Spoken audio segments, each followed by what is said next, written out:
Bah, bonjour à tous les deux, Ashley et Teddy. Vous savez si les autres nous rejoignent ou s'ils sont tous encore en vacances? Et Bon, je sais pas. bon, on peut corriger le calcul du jour déjà, en Ouais. espérant que certains nous rejoignent au fur et à mesure. Bon, donc je vous rappelle donc que pour calculer l'équation de la tangente, alors on a besoin de la dérivée déjà. Alors qu'est-ce qu'on avait comme dérivée là pour notre fonction f? X carré, c'est pas 2x déjà? Si, donc 3x carré ça va donner quoi? 3 fois 2x. Oui, donc 6x. Et pour le reste?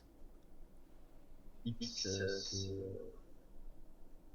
X, je me souviens pas. Ah, bah t'as pas C'est ton pas cours. 1. Oui, c'est un oui. T'as pas le cours pas trop loin pour voir à chaque fois. Non. Donc Du coup, 4x, ça ça va fait être quoi? 4 Voilà, plus 4. plus 2. Alors attention, le 2 quand on dérive, C'est 0. ça fait zéro ouais. Donc on s'arrête là. On a besoin de quoi ensuite? Qu'est-ce qu'on doit calculer? Maintenant qu'on a notre dérivée.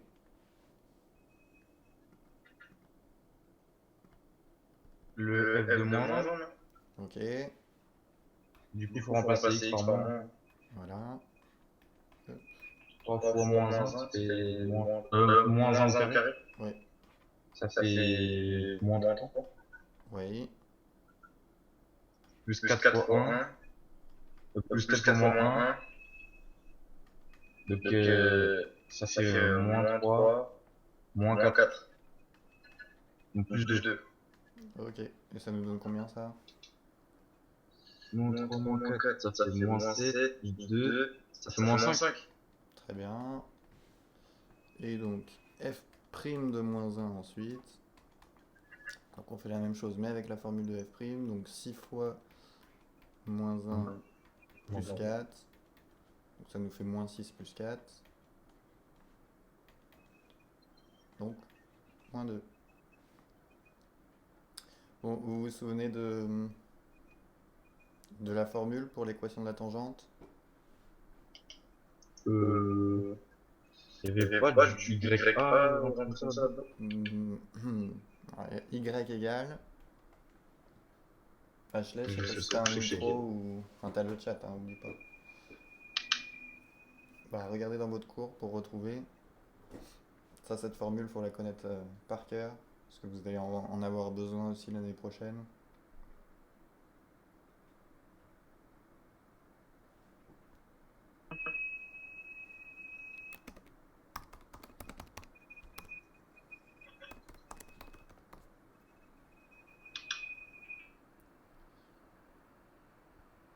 Alors, ça va être le cours 6.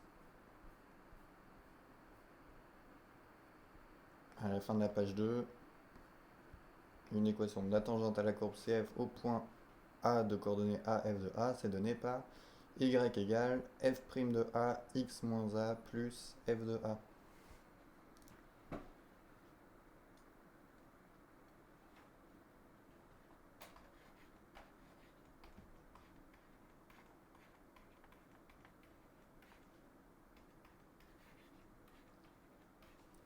Notre petit a étant égal à moins 1 ici. Donc y égale f' de moins 1, x moins moins 1, donc x plus 1. Bon, je vais écrire x moins moins 1. Plus f de moins 1. On remplace avec les valeurs qu'on vient de calculer. Donc ça nous donne y égale, donc f' de moins 1, on avait trouvé moins 2. Donc x plus 1. Plus f de moins 1, où on avait trouvé moins 5. Et ensuite, on fait le petit développement là pour avoir une équation de la forme y égale ax plus b. Donc moins 2x moins 2 fois 1, donc moins 2. Et avec le moins 5 derrière, ça va nous faire moins 7. Et f de prime A et x moins 1 plus f A, c'est ça. Qu'est-ce que t'as dit, Teddy? La formule, c'est le f' de A, x moins A plus f A, c'est ça. Oui, sans oublier le y égale devant. Ouais. C'est ça. Enfin, je l'ai donné la formule, donc... Donc voilà notre équation de tangente. Bon, qu'on peut vérifier sur GeoGebra, ou vous pouvez la vérifier à chaque fois sur votre calculatrice, hein, si vous êtes en devoir. Donc notre fonction, c'était 3x au carré plus 4x plus 2. Hop, oula.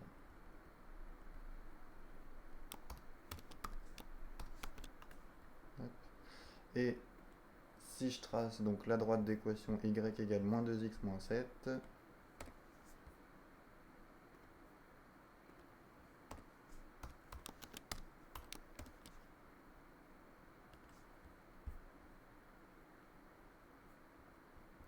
et ben ça n'a pas l'air de marcher. Alors, 3x au carré plus 4x plus 2.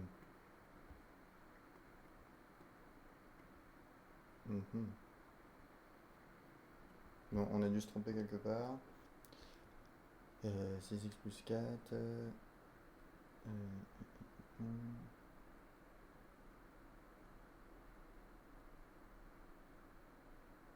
Mince, oui, c'est là. Attention, le moins 1 au carré, ça fait 1. Donc là, 3 fois moins 1 au carré, ça fait pas moins 3, ça fait plus 3.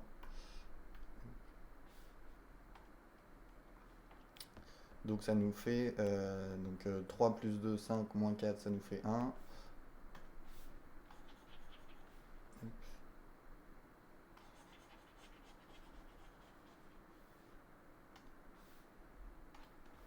Donc si je mets plus 1 à la place ici, donc moins 2 plus 1, ça nous fait moins 1, c'était plutôt moins 2x moins 1 comme équation. Hop. Et là c'est bon, on a bien une... Bon, c'est bon là pour les équations de tangente? Ça revient à tout le monde? Donc, Mais pour acheter, il marche pas. ok. Bah, Mais du coup, pourquoi il y a 5 à 1? le f de moins 1, Ouais. bah, on s'était trompé en fait. Moins 1 au carré, ça fait 1. Donc 3 fois moins 1 au carré, ça fait 3. Et Ça nous, fait 3. on avait mis moins 3. Mais... Ok. Donc ça change tout. Enfin, ça change tout. Ça change juste le f de moins 1. Et donc, au lieu d'avoir moins 7, on a moins 1 à la fin. Bon, d'où l'utilité de vérifier quand même au cas où. Aujourd'hui, donc dernière séance sur les tableaux de variation avec les dérivés, avant de passer à autre chose jeudi. Exercice 97, page 121. Et après, exercice 96.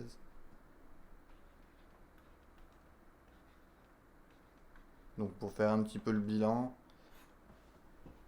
il n'y a rien de nouveau hein, dans ces exercices, donc normalement, pas de difficulté particulière.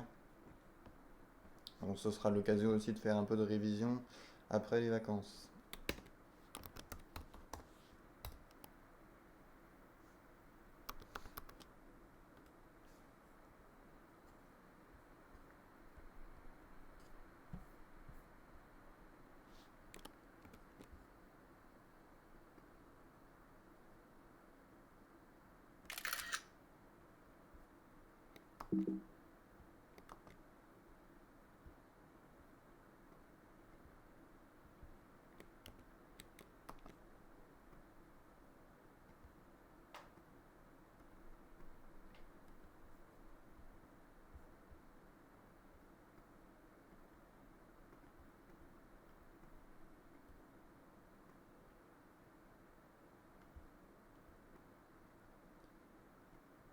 Alors, une entreprise française commercialise des pneus.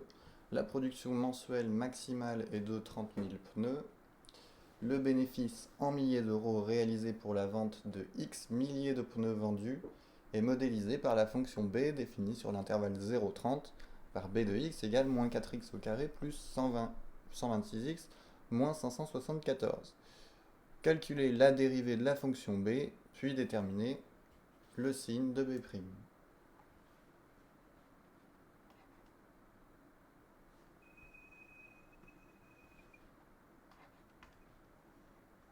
Donc vous avez b de x égale à moins 4x au carré plus 126x moins 574. Alors qu'est-ce que ça nous donne comme dérivée? 2x. Alors Moins également, 4 fois 2x. voilà, donc ça nous donne quoi? Ça fait moins 8. Ok. Moins 8 au carré. Alors attention, Moins moins 8. 8x, hein, tu m'as dit moins 4 fois 2x, il n'y a plus de carré. Ah ouais. Et ensuite, Plus 126 fois 1. ok, 126. moins 8x Moins plus 126. Alors vous avez besoin de... ok Lucas, merci. Donc vous avez besoin de déterminer le signe de b'. Alors c'est quoi comme type de fonction?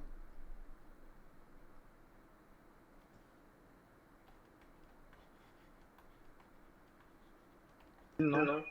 Alors j'ai pas entendu, t'as dit? Une fonction affine. Fonction affine, ok.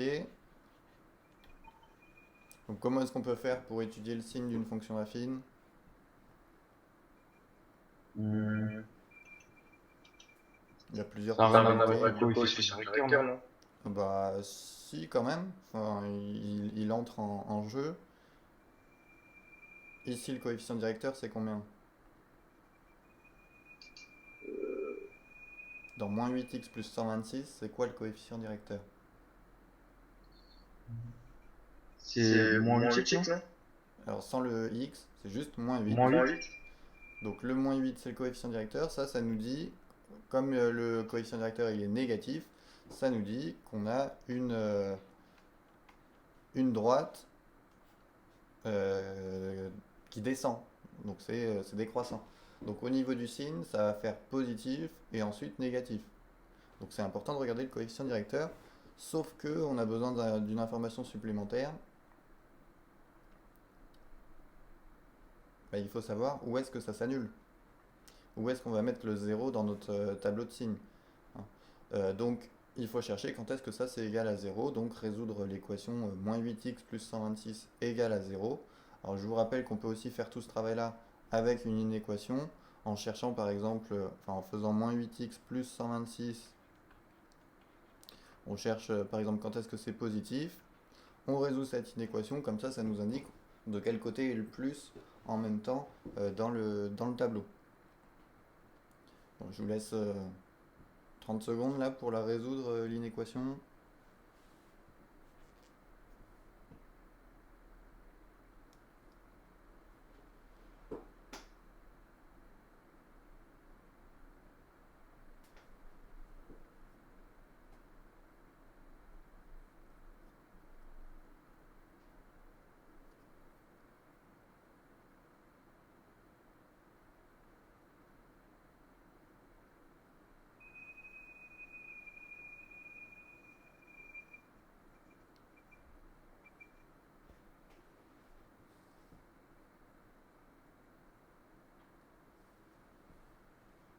Donc on commence par faire passer le 126 de l'autre côté.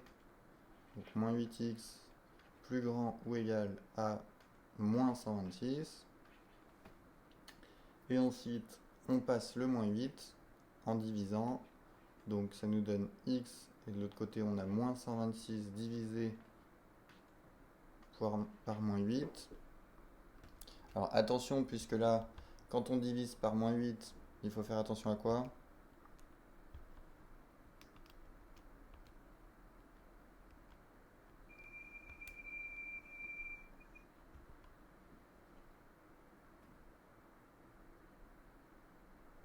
Non, personne. Mais pourquoi c'est moins 126 sur moins 8? Ben... Pourquoi ce serait pas ça? Je comprends pas ce qu'il Mais dit. en fait, c'est l'étape que je comprends pas. Ben là, le x, il est multiplié par moins 8. Donc quand je passe le moins 8 de l'autre côté, je divise. Ah d'accord. Donc moins 128 divisé par moins 8. Sauf que dans une inéquation, si je divise par moins 8, il faut que je pense à faire quelque chose. Changer les signes. Voilà, on change le sens. Ah ouais, ouais, c'est Hein. bon sens. À surtout pas oublier, puisqu'on a divisé par un nombre négatif. Alors, moins 126 sur moins 8, ça nous fait 15,75. Donc, on a une dérivée positive quand le x il est plus petit que 15,75. Donc, sur notre intervalle, ça nous informe que entre 0 et 15,75, on a une dérivée positive, et entre 15,75 et 30, donc après, on aura forcément une dérivée négative. Donc on peut faire notre tableau de signes.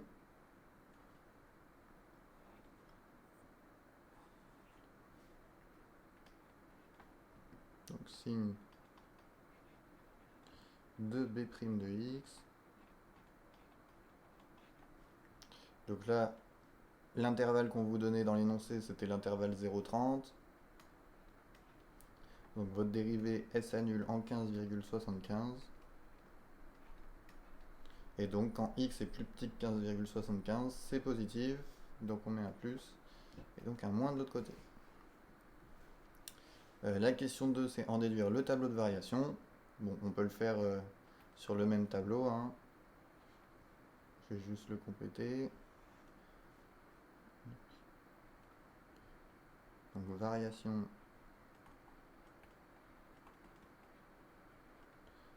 de la fonction b. Donc on applique le théorème sur la dérivation. Donc une dérivée positive, ça nous donne une fonction croissante. Une dérivée négative, ça nous donne une fonction décroissante. Et on n'a plus qu'à calculer les images. Je vous laisse les calculer rapidement à la calculatrice. Bon, juste l'image de 0, on voit tout de suite que quand on remplace le x par 0 dans la formule, il va rester plus que moins 574.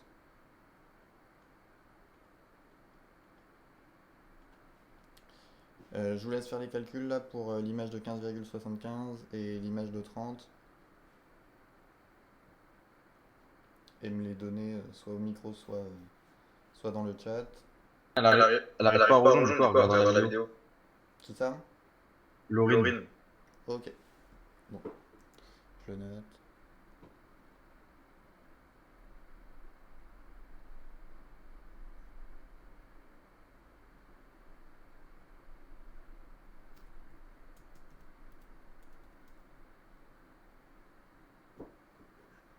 Pour le 30, c'est moins 394. Ok. Très bien. Moins 394, on a fait 30 fois quoi? Et ben, on a remplacé le x par 30 dans la formule de b de x. Ah, d'accord. Hein, donc moins 4 fois 30 au carré, plus 126 fois 30, moins 574. Bon, on voit Du coup, que... faut pareil avec 15,75. Oui, c'est ça. Bon, on voit que sur le graphique qu'on vous donne de la fonction b, a priori c'est cohérent. L'image de 30 ici, ça a l'air de bien être moins 394. Hein. Ça a l'air de marcher sans problème. Et donc pour 15,75, on devrait trouver une image un peu au-dessus de 400.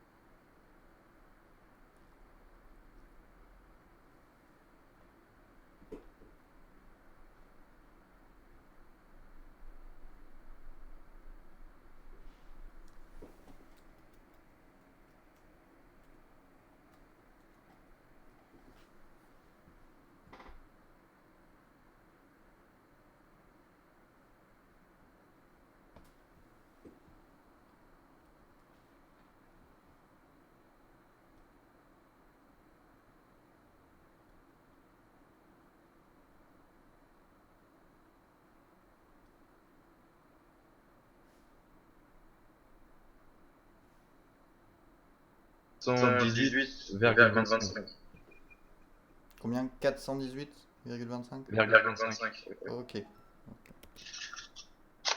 Merci. Ça marche. Ok. Alors, donc question 3, vous avez la représentation de la fonction b.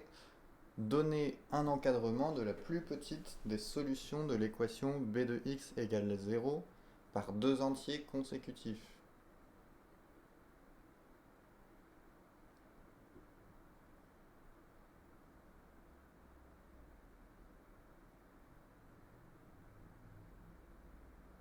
Alors déjà, est-ce que tout le monde comprend bien la question, non? Moi, je comprends.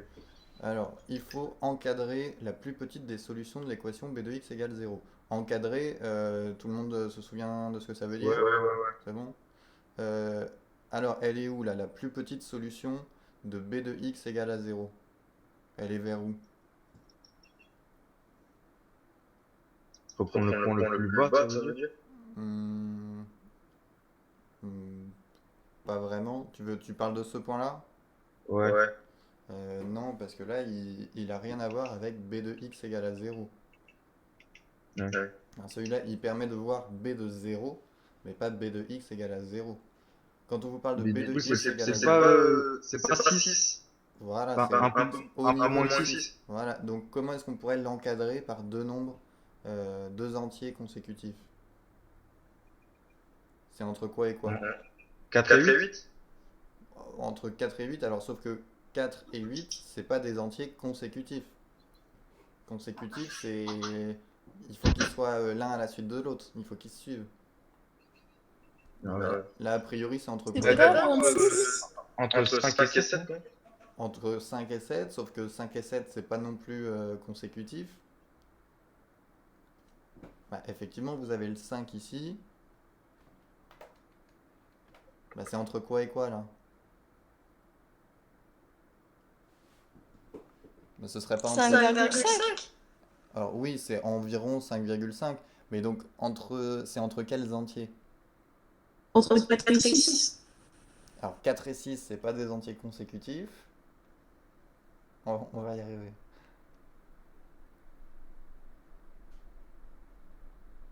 Est-ce que quelqu'un peut me donner un exemple de deux entiers consécutifs? N'importe quoi. Non? Je vois pas c'est quoi deux entiers consécutifs. Par exemple, 23 et 47. Est-ce que c'est deux entiers consécutifs, ça? Mais il suffit pas, non? Ben non. Enfin, Par contre, si je dis 58 et 59, là, oui. bah là, ils sont consécutifs. Ça veut dire qu'ils sont entre 4 et 5. 4 et 5 et 7 Alors, et 8. sauf que c'est pas entre 4 et 5, là. Nous, la solution qu'on cherche, elle est entre quoi et quoi? Entre 5 et 6. Entre 5 et 6, voilà. Ok? Oui. Tout le monde est d'accord avec ça? Oui. Elle est entre J'ai 5 pas et 6. compris. Là, la solution qu'on cherche. T'es d'accord qu'elle est entre... J'ai pas bien. Vous êtes d'accord qu'elle est entre 5 et 6? Oui. Ouais. Enfin, c'est environ 5 et demi, là, on sait pas trop. Et ben 5 Oui. et 6, c'est bien deux entiers consécutifs. Ah. 58 et 59, comme 72 et 73, etc. Hein. Ils sont l'un à la suite de l'autre. Hein. Par contre, si on disait que c'était entre 4 et 6, bah ça marchait pas. Parce que 4 et 6, ils sont pas consécutifs. Ils sont pas... ils sont pas consécutifs. Ok.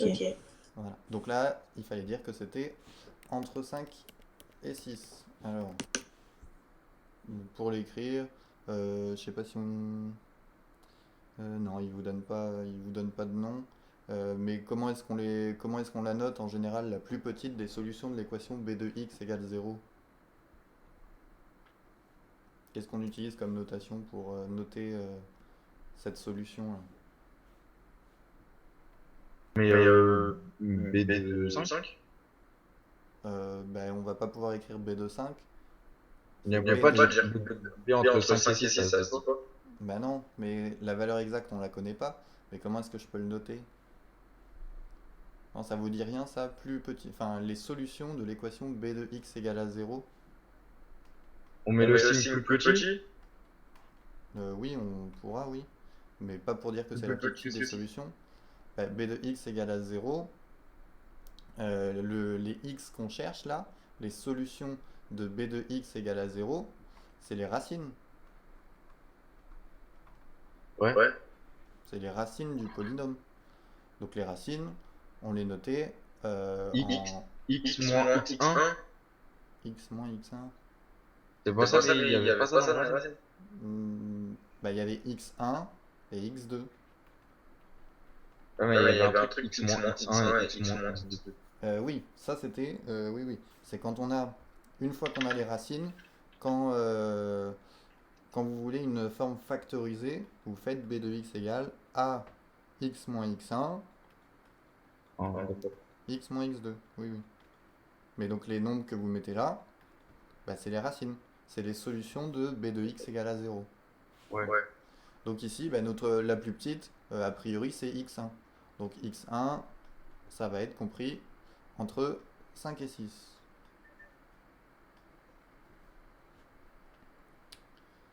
Alors, à l'aide de la calculatrice, donnez un encadrement d'amplitude 0,1 de cette solution. Donc là, entre 5 et 6, enfin quand on dit que c'est entre 5 et 6, c'est un encadrement de quelle amplitude?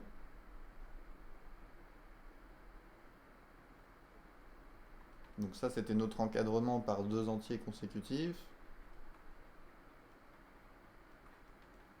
Mais c'est quoi l'amplitude de cet encadrement? 300.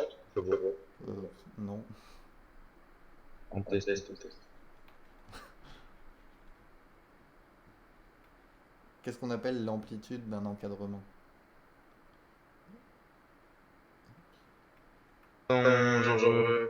Son élargement, enfin comment Voilà, oui, c'est ça. il est va. C'est ça. Là, ça va être quoi? La taille en gros de cet Bah encadrement. c'est 1. Ouais. Ici, on a un encadrement d'amplitude 1.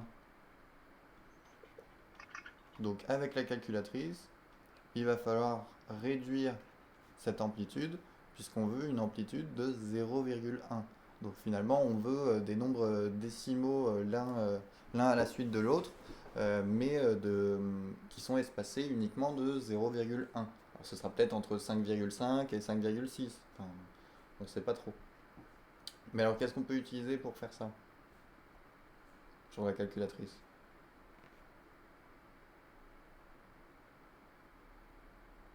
On reprend la formule d'en haut, là, non? Oui, on va avoir besoin de la formule, oui, mais on va la mettre où dans la calculatrice? Alors on pourrait tâtonner, mais oui, remarque, vous allez le faire comme ça plutôt que d'utiliser le... Parce qu'on pourrait le faire avec le tableur en fait de la calculatrice. Vous mettez votre fonction et après vous affichez dans le tableau toutes les valeurs avec un pas égal à 0,1. Mais sinon, là, comme on a quand même une petite idée a priori d'où ça peut être, bah, vous pouvez tester les valeurs une par une. On n'en a pas beaucoup à tester a priori. Donc testez par exemple 5,5 et puis bah, après vous regardez si ça va être avant ou après, vous testez en fonction, euh, vous testez les nombres décimaux. Tout le monde a compris ou pas? Quelqu'un n'a pas compris? Non, c'est bon. Moi j'ai pas compris. Alors là, on veut se rapprocher de ce x1.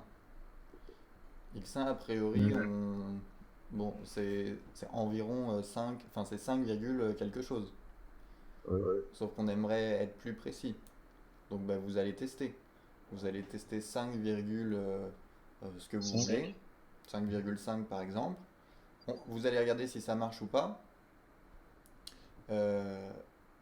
Et ben en fonction de ça, ben, vous allez tester autre chose pour finir par se rapprocher de cette solution. Mais avec quoi? Avec la formule? Avec la formule, oui. Sachant que nous, notre x1, c'est là où la fonction elle vaut 0. Donc c'est là où ça s'annule. Bon, je sais pas si je peux avoir une calculatrice là. Euh,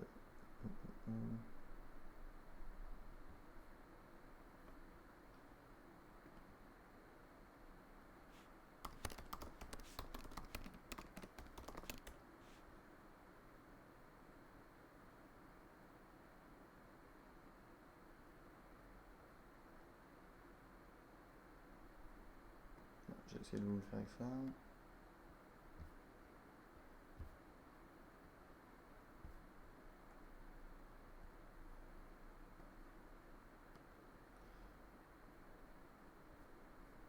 Donc, moins 4x au carré, plus 126x, moins 574. Donc, on va tester par exemple déjà avec 5,5. Donc, moins 4 fois 5,5 au carré.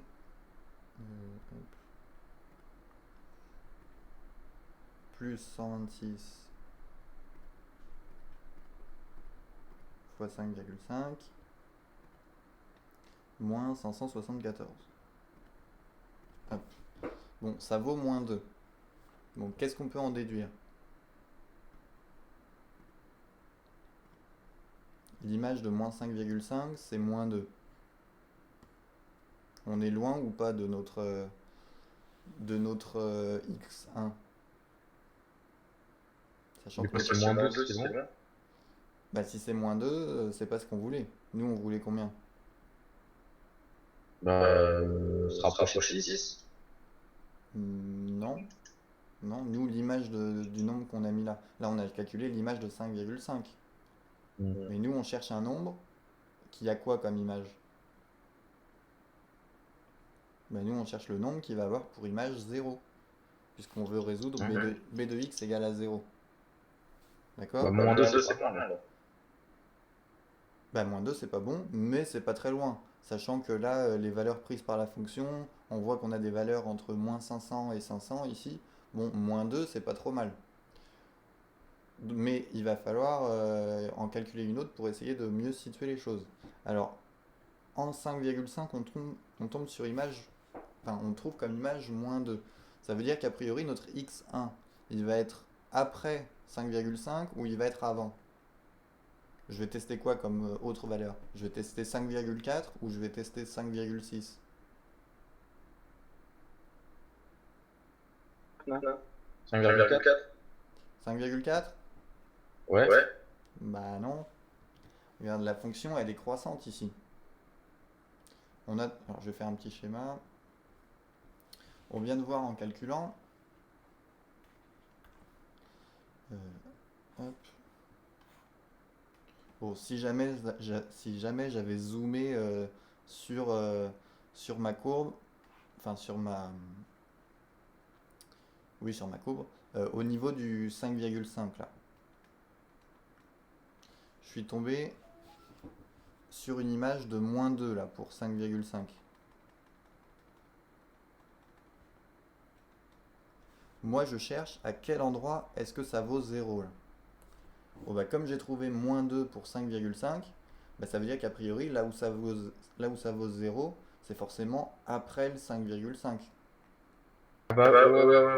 Hein. Donc il vaut mieux, parce que là, 5,4, si je teste pour 5,4, bah, je vais trouver voilà, quelque chose encore plus petit que moins 2. Donc ça sert à rien.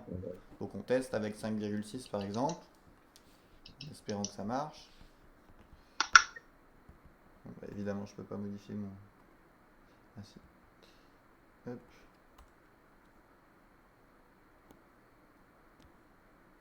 C'est pas ça qu'il fallait que je fasse. C'était 574.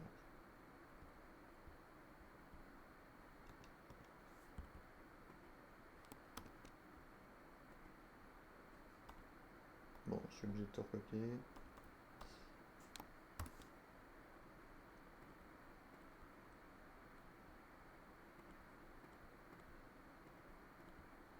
Enfin, vous l'avez peut-être vous, l'image de 5,6.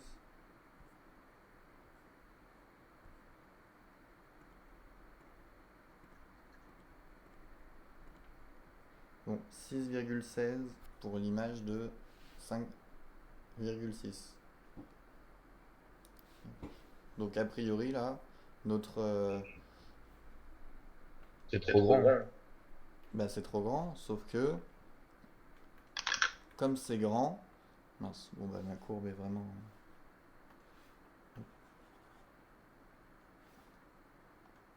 Comme c'est plus grand,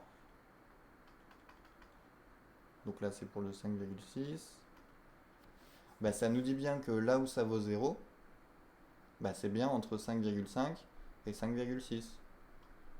Donc on l'a notre encadrement. Là où ça vaut 0, bah, c'est entre 5,5 et 5,6.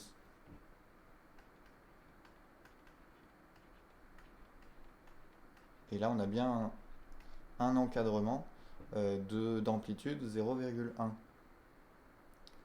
Ok? Est-ce qu'il y a des questions? Mais monsieur, c'est long à faire. Bah, là encore, on est tombé directement sur la réponse, hein. Donc on a fait que deux calculs, hein. On a trouvé tout de suite que c'était entre 5,5 et 5,6. Alors, ça peut être long, mais sinon vous avez le tableur. Bon, moi je vais pas pouvoir je vais pas pouvoir vous le montrer parce que je pense que je vais pas trouver de calculatrice avec un tableur sur internet. Mais il y a une partie tableur sur la calculatrice. Vous rentrez votre fonction et puis après ça vous calcule plein de valeurs automatiquement. Bon, je vous le montrerai quand on sera en classe. Si attendez, je vais essayer. Hop. Euh,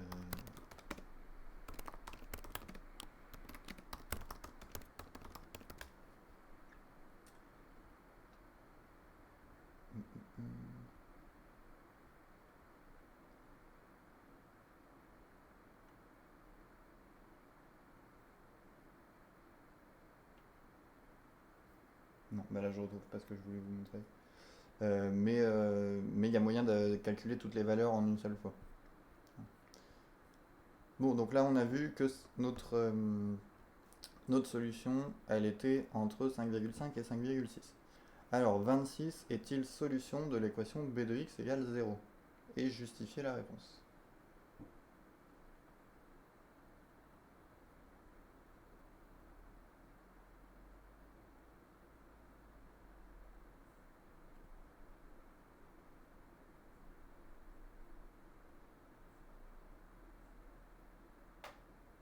On fait pas genre le calcul en remplaçant x par 26 et on regarde si ça fait 0. Ben voilà, exactement, c'est ça.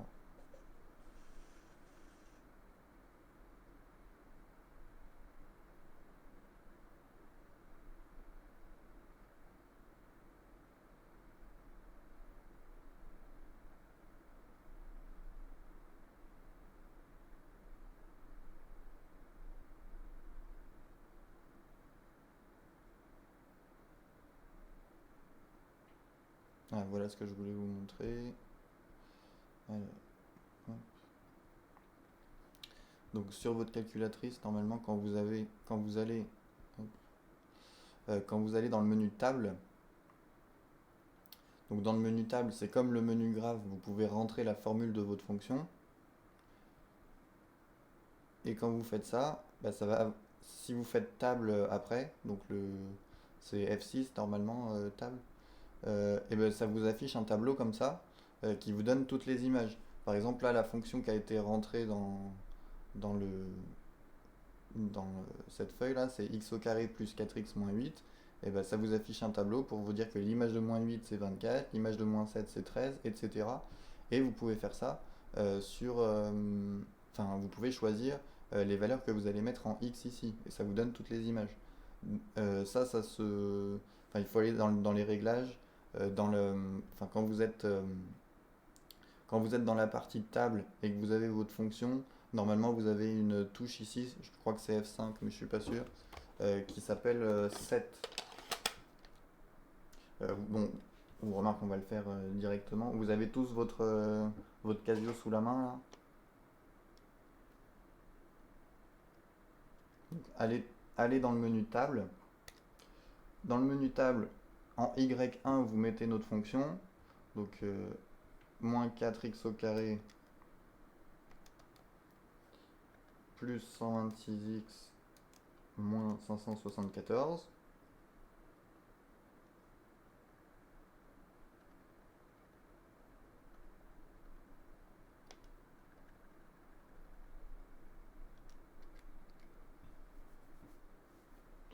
Et là, si vous faites F6, donc table, vous avez un tableau de valeurs.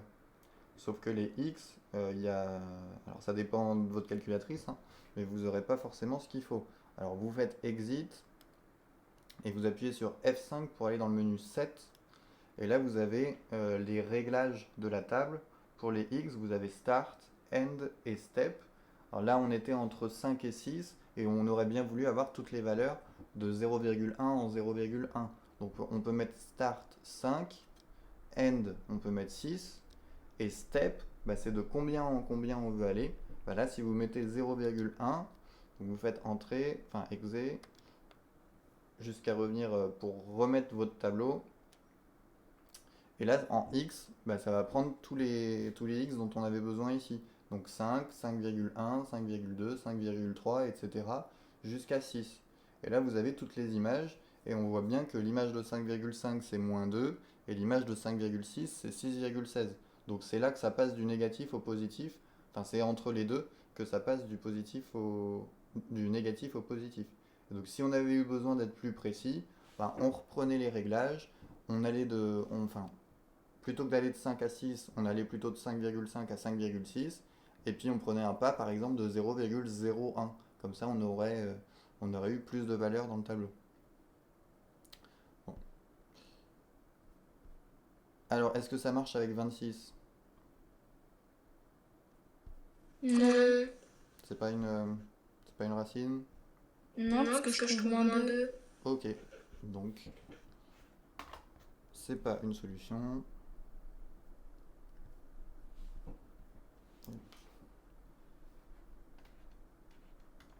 Donc B de 26, c'est moins 2. Donc c'est différent de 0. Donc 26 n'est pas solution.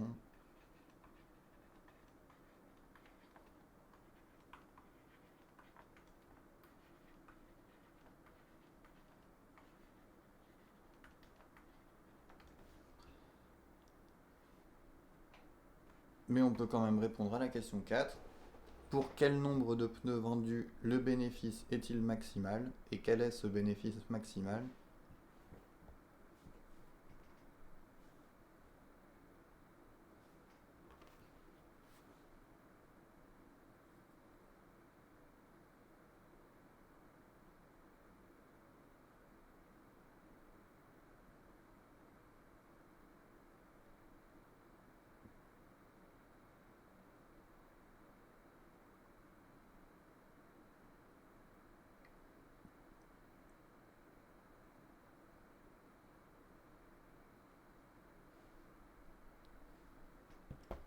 Alors qu'est-ce qu'on regarde là pour déterminer le bénéfice maximal et le nombre de pneus vendus pour avoir ce bénéfice maximal? On l'a étudié là quand même, notre fonction bénéfice. On a son tableau de variation. 418, là. Alors 418, c'est quoi? C'est un nombre de pneus, c'est un bénéfice, c'est quoi? Ça va être le bénéfice, là. Ok. Alors c'est quoi? C'est des euros? C'est des...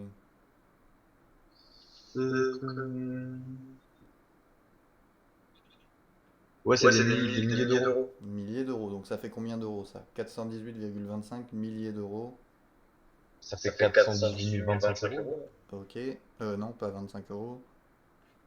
418 250 000 euros. Voilà. 418 250 euros. Ok.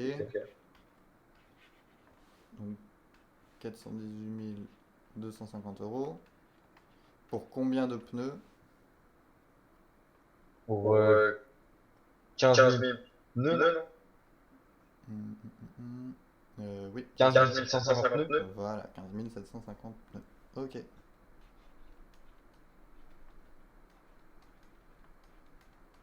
C'est compris pour tout le monde ça? Non, c'est pas euros. Pneus. Hop. Pas de questions? Non. Alors, le exercice 96, donc un peu compliqué. On n'aura sûrement pas le temps de le finir là, mais tant pis.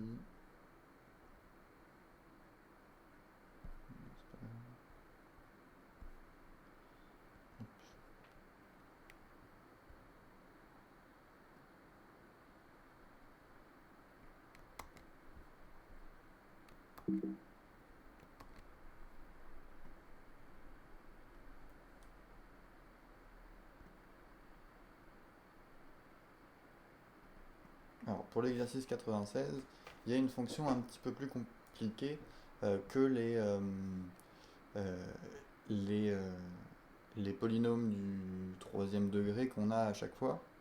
Donc là, vous avez la fonction f définie sur 0 plus l'infini par f de t égale 8t sur t carré plus 1. On vous dit que ça modélise la concentration en milligrammes par litre d'un antibiotique dans le sang d'un patient t heures après l'injection. Alors, vous avez l'affichage d'un logiciel de calcul formel, ici. Alors, qu'est-ce qu'on a pour f' de t? Ce logiciel-là, il nous dit qu'f' de t, c'est égal à combien? Enfin, c'est égal à quoi? Alors, où est-ce que tu vois que c'est égal à 1? Dans la question 2, il dit que c'est celui. Ah non. Non, non, sans regarder la question 2. Regardez juste ce qu'on vous donne dans la question 1, enfin dans la question 1. Là-dedans, c'est quoi qui est... Elle est où la dérivée là-dedans? C'est égalité. C'est tout? 8t t puissance de 2 plus 1, c'est ça le petit... Alors, c'est la dérivée? Non, t 8 de t sur f... Non, c'est un f ou un t? C'est un t, je pense. F, t de 2, t au carré plus 1. Alors, ça, c'est la dérivée.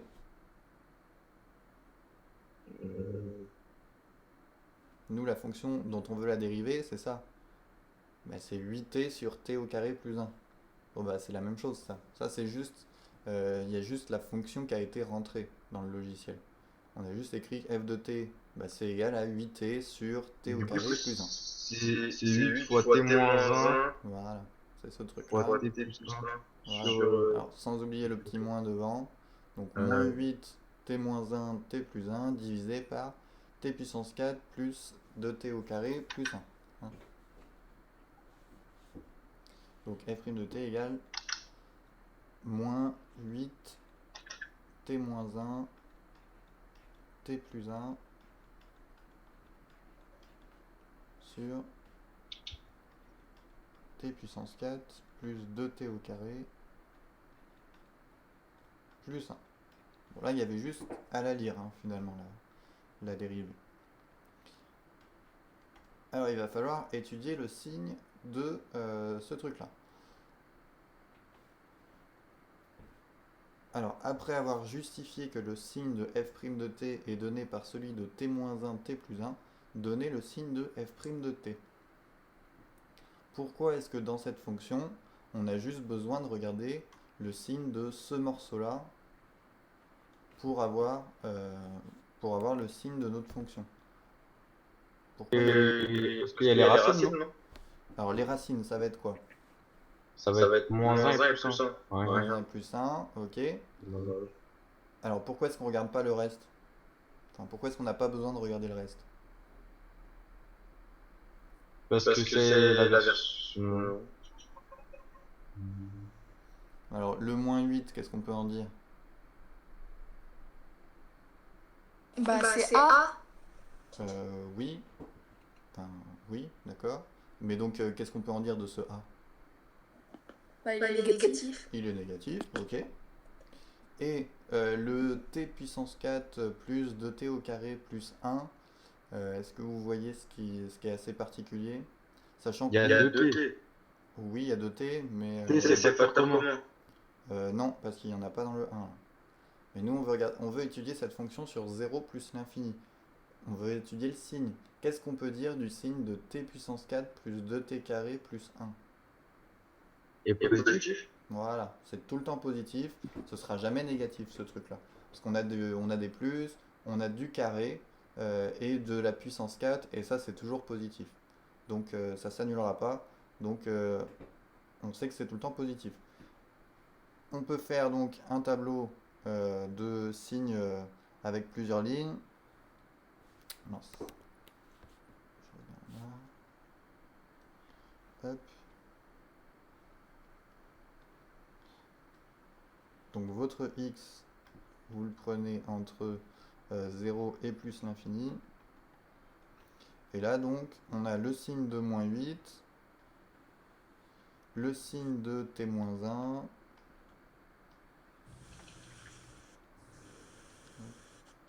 le signe de t plus 1, et le signe de t puissance 4 plus 2t au carré plus 1. Et donc ce t puissance 4 plus 2t au carré plus 1, c'est toujours positif. Le moins 8, c'est toujours négatif. Bon, je vais accélérer un petit peu parce qu'il va être l'heure. Mais donc le t-1, ça va s'annuler en 1. Et on sait que comme on a... Bon, c'est une fonction affine hein, avec un coefficient directeur égal à 1, parce que là c'est 1 fois t. Donc c'est positif, donc on sait qu'on a une fonction affine qui augmente, enfin qui est croissante. Donc ça va être moins plus. Et t plus 1, on sait que ça va s'annuler en moins 1.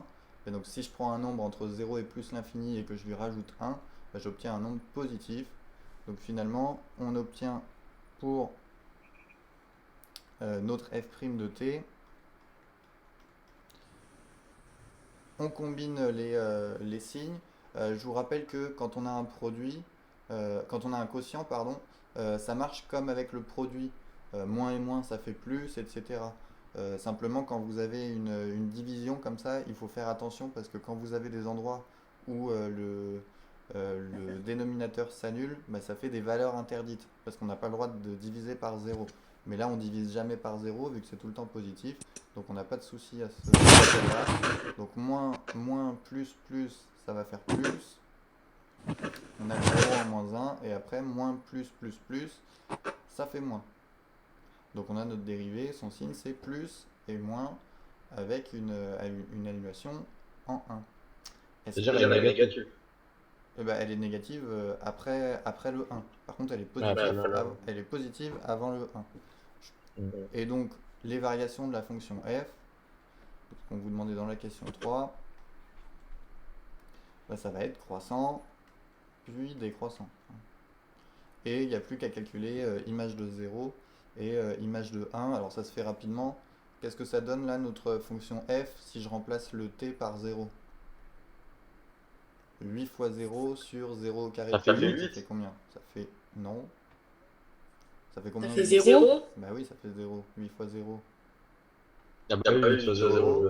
Et quand je remplace le t par 1, donc 8 fois 1 sur 1 au carré plus 1.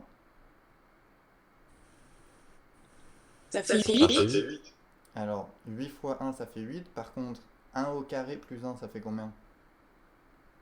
Ça fait 1 au carré plus 1, ça fait 2. Ça fait 2. Donc ça nous fait 8 divisé par 2. Ça fait 4. Donc ça fait 4. Voilà. C'est bon, tout le monde a suivi là sur le tableau de variation ? Oui. Ok, parfait. Et par contre, l'image de plus l'infini, on peut pas la calculer. Alors, au bout de combien de temps après l'injection, la concentration en antibiotiques dans le sang du patient est-elle maximale ?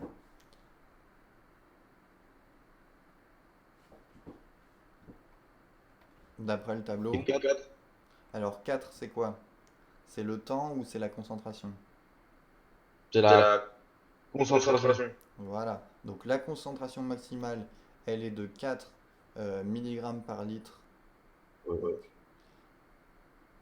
Et c'est au bout de combien de temps ? C'est en minutes là ? Non. Non, ça, je sais pas c'est quoi le temps. Bah, relis l'énoncé. C'est quoi la page déjà ? 96. C'est affiché là. Ah, bah en 1 heure. C'est en heure. Donc c'est au bout de combien de temps là ? 1 heure. Au bout d'une heure. Ok. Voilà. Bon, ben on va s'arrêter là hein, sur les exercices sur la dérivation. Juste, oui, pour regarder cette fonction, enfin le graphique.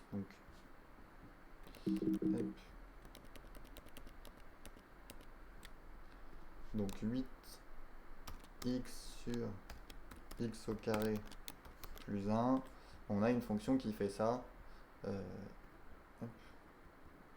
Donc on a bien une fonction croissante jusqu'à 1 avec un maximum égal à 4, et après c'est une fonction décroissante. Donc a priori on ne s'est pas trompé cette fois-ci. Pour la séance prochaine, donc pour jeudi, d'ailleurs ce serait, enfin si vous pouvez toucher 2 mots à vos camarades, ce serait bien de leur rappeler qu'il y a les cours quand même, parce que je pense qu'il y en a beaucoup qui ont eu l'air d'avoir oublié là depuis pendant les vacances. Donc pour jeudi, exercice 73, 69 et 72. Alors la page, c'est les pages qu'il y a juste avant. Enfin, je les mettrai sur Pronote, mais c'est page 116 et page 117. Et important, il va falloir imprimer la suite. Donc dans votre sur metrom.ga ou sinon sur, enfin je les mettrai sur Pronote aussi. Non, je ne les ai pas encore mis. Il faudra imprimer donc les feuilles du thème 5. Donc il y aura la feuille de route. Alors la feuille de route, c'est pas trop nécessaire de l'imprimer. Vous n'avez pas besoin de compléter quoi que ce soit dessus. Donc si vous voulez économiser de l'encre et du papier et que vous pouvez suivre en PDF, ça suffira. Par contre, le cours 7 et le cours 8, il va falloir qu'on écrive dessus, qu'on complète à certains endroits. Donc ce serait beaucoup mieux que vous l'ayez en version imprimée, sinon il n'y a pas grand chose sur le cours 7. Sur le cours 8, il y a un peu plus de choses à compléter. Donc ce serait bien que vous l'ayez en version papier. Donc à imprimer le cours 7 et le cours 8 surtout, et la feuille de route 5 si vous voulez que ce soit plus agréable à lire en papier. Voilà. Monsieur, Oui. l'UDM, faut vous l'envoyer sur où en fait? Parce que sur Pronote, j'arrive pas. Ah, envoie-le-moi par mail alors. govroromain@gmail.com. Ce sera, Ok, merci. ce sera aussi simple. Voilà, bon à jeudi. Au revoir. Au revoir.